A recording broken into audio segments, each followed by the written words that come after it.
వాలంటీర్గా పనిచేయనిచ్చి చాలా కాలం పాటు చేయనిచ్చారు. కరెక్ట్గా ఎలక్షన్స్ ముందు నుండి ప్రారంభమైంది. వాళ్ళ బ్రతుకులతో ఇప్పుడు చెలగాటమాడారు. వాళ్ళని రాజీనామా చేయించారు చాలా చోట్ల.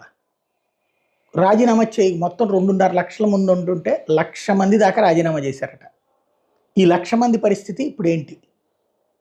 ఇప్పుడు తెలుగుదేశం కూటమి ప్రభుత్వం ఏం చేస్తుంది? వాళ్ళని కొనసాగిస్తుందా? ప్రస్తుతం వినబడుతున్న మాట అయితే ఇప్పుడు ఒక సచివాలయ పరిధిలో దాదాపుగా ఇదివరకు 10 మంది దాకా వాలంటీర్లు ఉండేవాళ్ళు. ఇప్పుడు దాని సంఖ్య 3కి తగ్గిస్తారు అన్నట్టు. ఎందుకంటే ఇప్పుడు ఆల్రెడీ వాలంటీర్లు వెళ్ళిపోయారు చాలామంది.